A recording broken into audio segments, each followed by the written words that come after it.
ETF index mutual funds నేర్చుకుని stock మార్కెట్లో రాణించాలనుకుంటున్నారా? వెంటనే ఈ నెంబర్కి కాల్ చేయండి.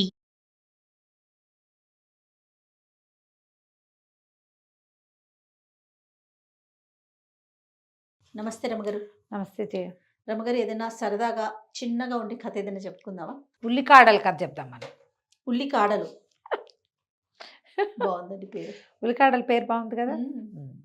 ఊర్మిళ అని ఒక అమ్మాయి, దానికి చాలా నిదానస్తురాలు, మెతకది, కొంచెం భయస్తురాలు కూడా. అలాంటి ఊర్మిళని చిరంజీవి అని ఒక చిన్న ఉద్యోగస్తుడికి చిరుద్యోగికి ఇచ్చి పెళ్లి చేశారు. లేటెస్ట్ కథ రమగారు. అంతే అయి ఉంటుంది. 60లో రాయబడింది. అప్పుడే పేర్లు బాగున్నాయి, చూసావు ఎంత బాగా పెట్టారు.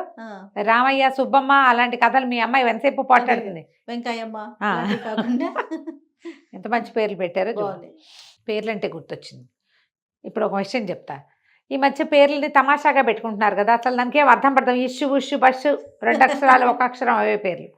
ఒక అమ్మాయి ఎవరో పెట్టింది, రామచంద్ర అని పెట్టుకున్నారు బాబుకి పేరు. అదేం పేరు అంటున్నారు అందరూ. రామచంద్ర పేరుకి తక్కువ అమ్మ. ఎంత మంచి పేరు, ఎంత మంచి పేరు, ఎంత చక్కటి పేరు. అసలు రామా అని పిలుచుకోవచ్చు కదా. అదే కదా పుణ్యం పురుషార్థం. మీ పేరుందా? నా పేరు లేకపోతే ఎవరైనా పిలవడానికి రామా అని పిలిస్తే ఎంత మంచిది. అద్భుతం కదండి కదా. నా పేరు ఉంటే ఏమి, నా పేరుతోటైనా బోళ్ళంత ముక్తి వస్తాయి. అప్పుడు నాకే రావాలి రమగారు. ఎన్నిసార్లు పిలుస్తాను నేను రమగారు రమగారు రమగారు. మరి నువ్వు సీఈఓ అవ్వలేదు. మీ పేరు పిలిచే.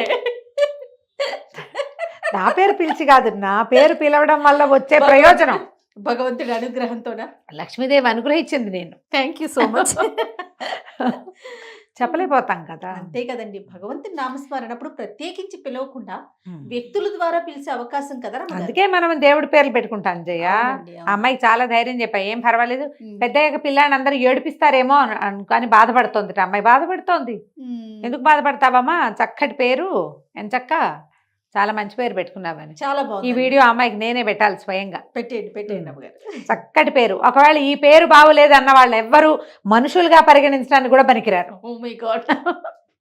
ఇది బాగులేదంటారా జయ ఎవరైనా? పైగా ఎవరి పేరు వాళ్ళ ఇష్టం కదా. దీనికి అర్థం లేకపోతే ఆలోచించాలి. పరమార్థం కలిగిన పేరు కదా, పలకటానికి ఎంత బాగుంది ఉంది కదా. చక్కగా రామని పిలుచుకోవచ్చు, చంద్రాన్ని పిలుచుకోవచ్చు, రామచంద్ర అని పిలుచుకోవచ్చు. రామచంద్ర ఎంత బాగుంది అసలు. అనడానికే ఎంత బాగుందో చూడు, మనసు నిండిపోయేలాగా. ఏమిటో బాగులేదు ఇదేం పేరు అని ఎవరైనా అడుగుతారా దాన్ని? అంతే కదా. చాలా బాగుంది రమ్మగారు, నిజంగా బాగుంది. ఆవిడకి చెప్పండి. అదే కదా. సరే, ఓకే. అయితే ఊర్మిళ చిరంజీవి పెళ్లి చేసుకున్నారు. అయితే ఈ చిరంజీవి పరమ అసహనం, మహాకోపిష్టి, దురుసు, ఏదో చేసేవాడు ఉద్యోగం. ఒకరోజు ఏం చేశాడు, ఉల్లికాడలు పట్టుకొచ్చి పైవి ఆకులు కత్తిరించి, ఆకులు దుంపలు కత్తిరించేసే. బాగుందిగా, బాగుంది. సరే, అమ్మాయి ఆ మూగుడు ఏం చెప్పినా సరే సగమే వింటుంది. భయం దానికి. దుంపలతో కూర చేయాలి, పై దాంతో పులుసు చేయాలి, ఇటు దట్టు చేసేసి. ఆయన ఏదో పని చేసుకుని వచ్చాడు, బయటికి వెళ్ళాడు. మరి గుడికి వెళ్ళి వస్తాను, గుళ్ళోంచి తిరిగి వచ్చాక అన్నం తింటానన్నాడు. ఇంటికి రాగానే సరే పేటేసింది, అన్నం పెట్టింది. తీరా చూస్తే ఆ ఉల్లికాడలతోటేమో కూర చేసి పెట్టింది, ఆ దుంపతోటి ఉల్లిపాయలతోటేమో పులుసు చేసేసరికల్లా భార్యను ఉంచి దభిమని కొట్టేశాడు.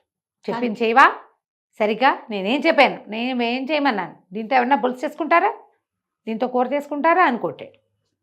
ఈ పిల్ల ఏడుస్తూ నుంచింది. ఈ లోపల దభీమని పెద్ద శబ్దమైంది. ఎవడో అటక మీద నుంచి ఒక దొంగ ఎప్పుడో దాక్కున్నాడు. సాయంకాలం ఆ పిల్ల దొడ్లో పని చేసుకుంటుంటే వాడి ఇంటికి వచ్చి అటక మీద దాక్కున్నాడు. దూకి అక్కడి నుంచి చిరంజీవిని పెడరెక్కలు విరిచిపట్టేసుకున్నాడు. ఇంట్లో ఉన్న డబ్బు, నగ, నట్ర అన్నీ ఇస్తావా ఇవ్వవా అని. ఏం చేస్తాడు, తాళ్ళ చెవులు ఇచ్చేయమన్నాడు. అప్పటిదాకా భార్య మీద ప్రతాపం చూపించాడు. భార్య మీద ప్రతాపం చూపించే వాళ్ళందరూ కత్తిగా కటారు చూపిస్తే చాలా భయపడతారు.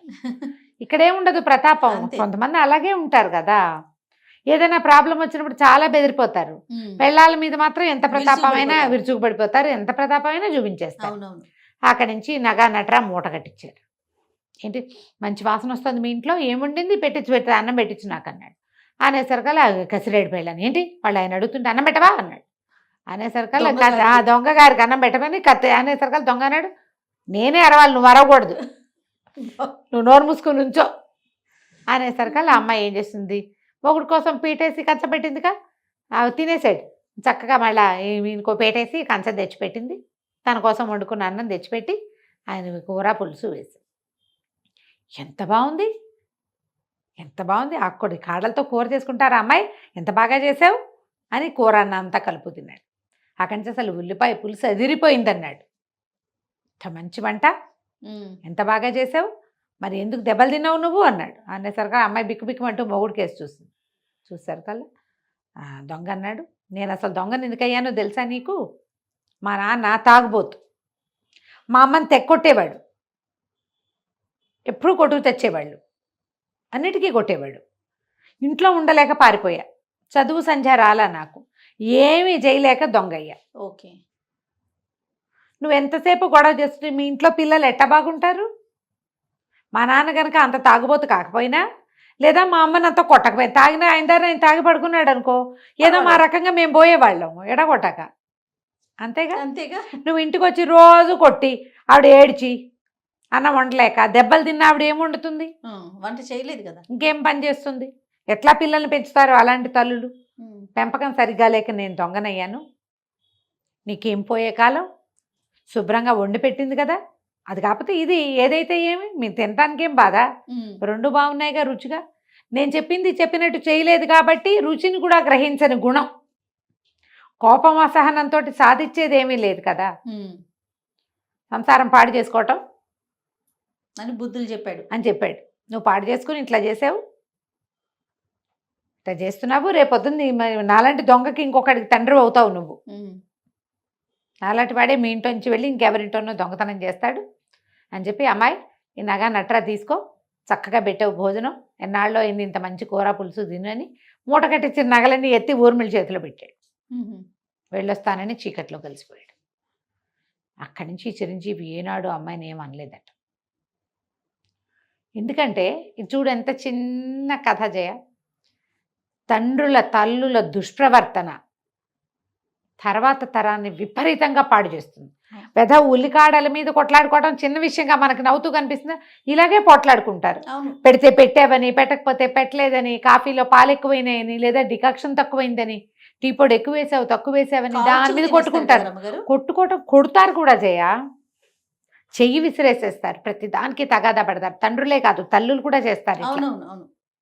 తల్లులు కూడా పిల్లల్ని ముందు అది పెట్టి తర్వాత ఇది పెట్టాలి, నేను చెప్పాక నేను చెప్పింది చెప్పినట్టు ఎలా చెప్పానో అలాగే చెయ్యి.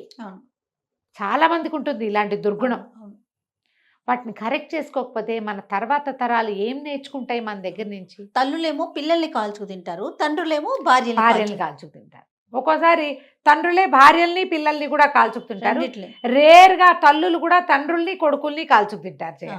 వాళ్ళు ఉంటారు. అమ్మో, వాళ్ళు కూడా ఉండి అసలు భర్తకి కొడుక్కి టెర్రర్గా ఉంటుంది తల్లి అంటే. అలాంటి వాళ్ళు చాలా మంది ఉన్నారు.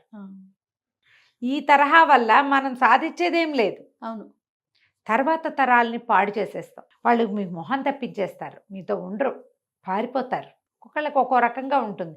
ఇతని భార్యకి ఉద్యోగం ఉంది, ఏదో తిండి పెడతాడు, ఎంతసేపు తిడుతుంటే తిండి ఏమి ఎక్కుతుందమ్మా. అంతేగా. ఈ తిట్లు తిట్టే వాళ్ళంతా పద్ధతులు మార్చుకోవాలని చెప్పడానికి ఈ బుజ్జి ఉల్లికాడల కథ చెప్పాం. చాలా బాగుంది రమ్మగారు, సూపర్. నమస్తే. నమస్తే జయ.